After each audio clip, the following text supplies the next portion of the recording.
한라산 자락 남녘에 자리한 오래된 정원.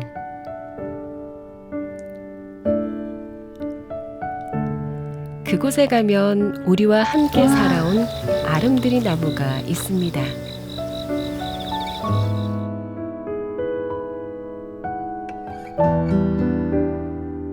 네, 안녕하세요. 저는 생태작가 이영덕입니다. 풀과 나무가 좋아서 자연에 자주 나가는 사람이고요. 제주에 온 지는 4년 차고요. 제주의 나무랑 지금은 많이 친해져서 어디에 큰 나무가 있는지 조금은 알게 되었습니다. 나무가 주는 그 그늘이 품이 넓고도 깊고 오래된 그것이 늘 경외스러워서 거기 와서 놀 때 저는 어린아이 같은 동화 속 주인공이 되는 것 같았어요. 그래서 다른 사람들도 저처럼 이런 동화 속에서 아이처럼 행복하게 놀 수 있었으면 좋겠다, 그런 생각에서 오늘 나무 소개를 하려고 합니다. 멀리서도 눈에 띄는 거대한 몸집의 나무. 제주에서 자생하는 농나무입니다.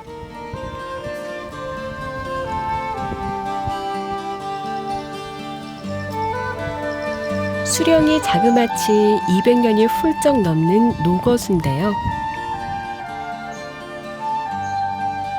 키가 크고 품이 넓은 농나무는 숲의 왕자로 불립니다.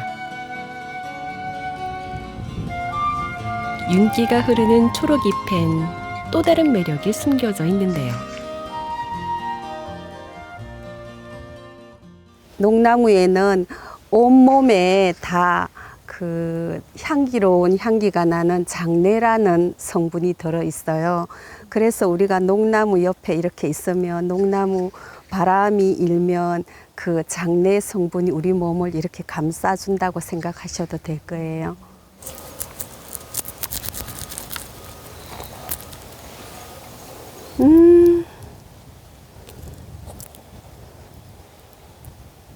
열매에도 냄새 날 것 같아요.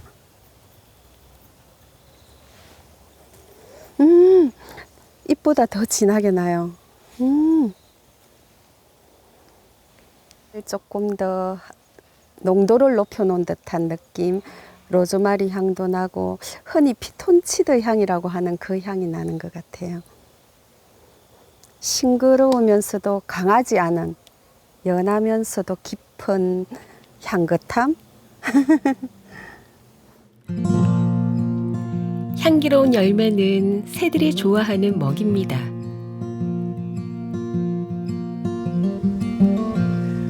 추위에 약한 농나무는 남해안과 제주도에서 자라는데요.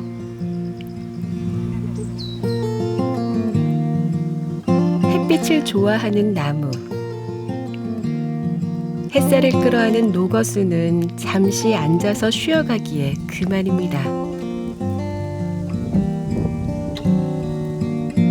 이 나무 밑에 앉아 있으니까 하늘 보이는 바람 통하는 햇빛 가리개 같아요. 나무가 완전 초록 햇빛 가리개. 와, 너무 멋져요. 푸른 하늘과 시원한 바람이 더해지면 그야말로 금상첨화죠.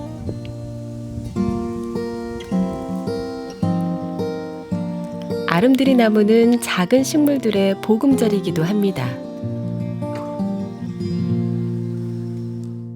이렇게 보면, 큰 나무 밑에서 보면 저는 참 작은 생명이다 싶어요. 그리고 이 나무가 스스로 둥치가 크기도 하지만 많은 풀과 나무 이런 생명들을 품고 있어서 더 멋진 것 같아요.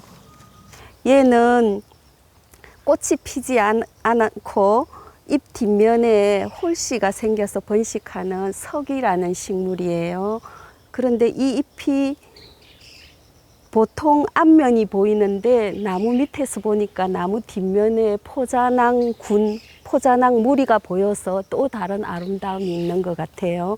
갈색 가죽과 녹색 가죽이 이렇게 어우러져 있는 것 같은 예, 아름다움이 있어요. 가장 많이 눈에 띄는 게 석위고요. 그 다음에 여기 콩을 반으로 짜게 놓은 것 같은 콩짜개 덩굴이 있어요. 얘도 석위처럼 양치식물이에요. 포자로 번식하는. 저기 위로 이 가지 저 위에 큰 가지를 전체를 이렇게 나무에 살갗인 양에 두르고 있는 아이가 바로 예, 담쟁이 덩굴이에요. 담을 잘 타고 올라가는 저기 위에 저기 또 이렵초가 있어요. 이파리가 하나라는 뜻으로 이렵초인데 쟤도 양치식물이에요. 홀씨로 번식하는. 그러다 보니까 홀씨가 가서 붙어서 저렇게 자라고 있는데 꼭 털보의 털 같기도 하고 예, 수염 같기도 하고. 깊게 패인 숲이 틈에 이끼가 생기면 그 위에 뿌리를 내리는 건데요. 그런데 식구가 꽤나 많습니다. 나무를 타고 오르는 덩굴 식물도 있는데요. 잎끝이 갈라진 이 녀석은 하늘탈입니다.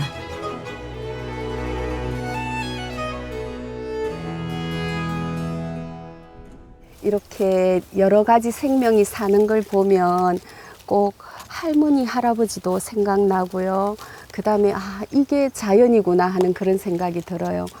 큰 나무 품에서 작은 풀들이나 나무가 뿌리를 내려서 그 속에 품에 깃들어 살아가는데 어떤 사람은 그것을 떼어내야 된다고도 하지만 저는 이게 그대로 자연이라고 생각을 해요. 이 나무, 큰 나무는 얘들이 이렇게 붙어 살아도 지금 엄청 건강하거든요. 우리 눈으로 봐도. 사실 농나무도 혼자였다면 긴 세월을 버텨내기 힘들었을 겁니다. 돌이 줄기를 든든히 받쳐준 덕분에 균형을 잃지 않고 뻗어나갈 수 있었죠. 송악 덕분에 둘은 마치 한 몸인 듯 합니다.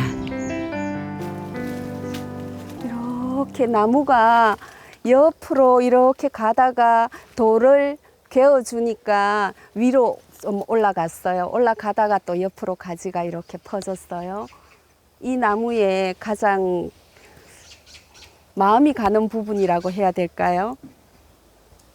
제가 알지는 못하지만 상상의 나래를 펼 수 있는 가지를 펼쳐준 것 같아요. 크고 작은 자연물이 한데 어우러져 이루어낸 풍경. 힘을 모으면 이렇게 멋진 삶을 이어갈 수 있다는 걸 정원에서 배웁니다.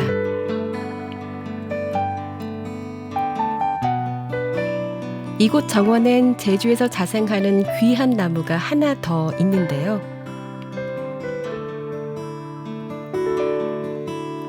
바로 이 비자나무입니다. 부드러우면서도 습기에 강해 예로부터 목재로 인기가 많았는데요. 마구 베어낸 탓에 지금은 안타깝게도 남해안과 제주에서만 볼 수 있습니다. 가을이면 열매가 익는데요. 비자나무 열매는 임금에게 바치는 진상품이기도 했습니다.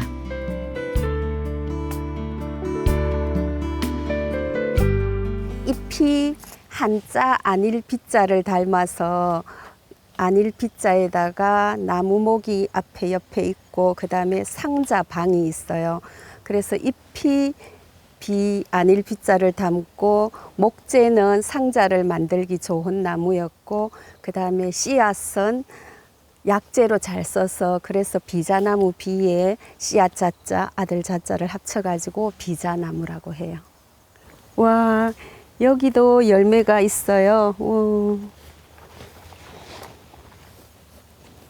동그란 대추 닮았어요. 이게 비자나무 씨고요. 이걸 까면 이 속에 먹을 수 있는 고소하기도 하고 조금 떫기도 한 견과류가 나와요. 이 겉껍질을 만지면 물컹물컹하면서 조금 끈적끈적해요. 그리고 향기가 되게 짙어요. 익은 열매를 따서 겉껍질을 벗겨내면 안에 씨앗이 들어있는데요. 채취한 씨앗은 이렇게 햇볕에 말려줍니다.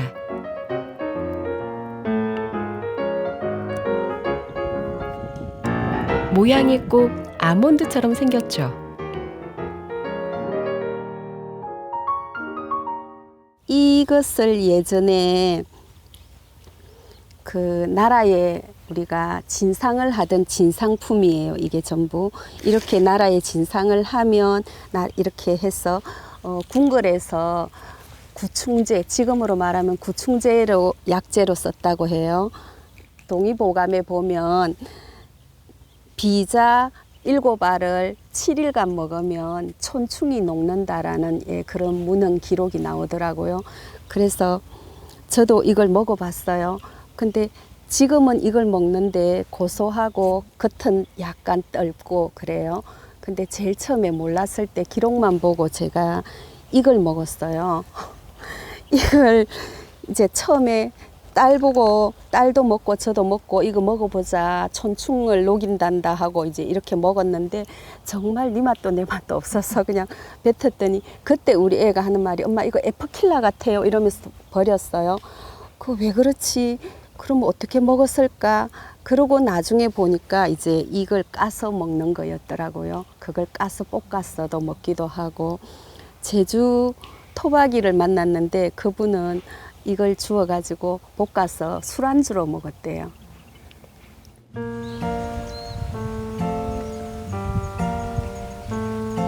호기심 많은 생태 작가에게 제주의 자연은 신나는 놀이터이자 배움터인데요.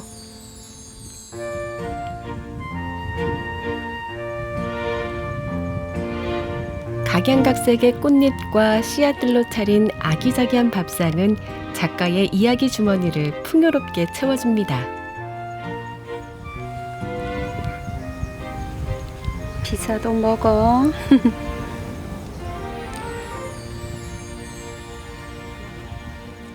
동물들하고 같이 꽃밥 만드는 동화를 쓴 적이 있어서 그걸 생각하면서 여기 와서 여기 있는 꽃으로 꽃밥을 만들고 놀기도 해요.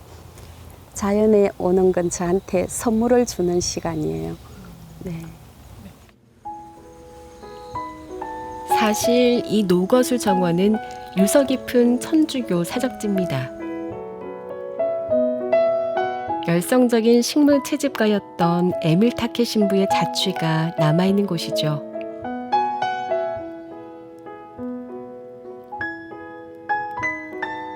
이 노거수 정원엔 제주의 특별한 역사가 깃들어 있다는데요.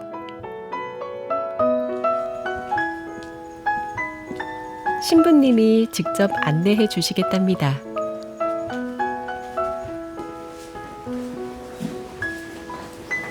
그런데 정원으로 가는 거 아니었나요? 108년을 살고 2019년에 고사돼서 저희가 그 방부 보존 처리를 해서 여기에 이렇게 전시를 했고요. 이 나무로부터 이쪽 제주도에는 모든 그 귤나무가 시작됐다고 볼 수 있죠. 타케 신부가 일본에 있던 동료 선교사에게서 선물 받은 감귤나무. 제주에 들어온 최초의 온주 감귤나무인데요.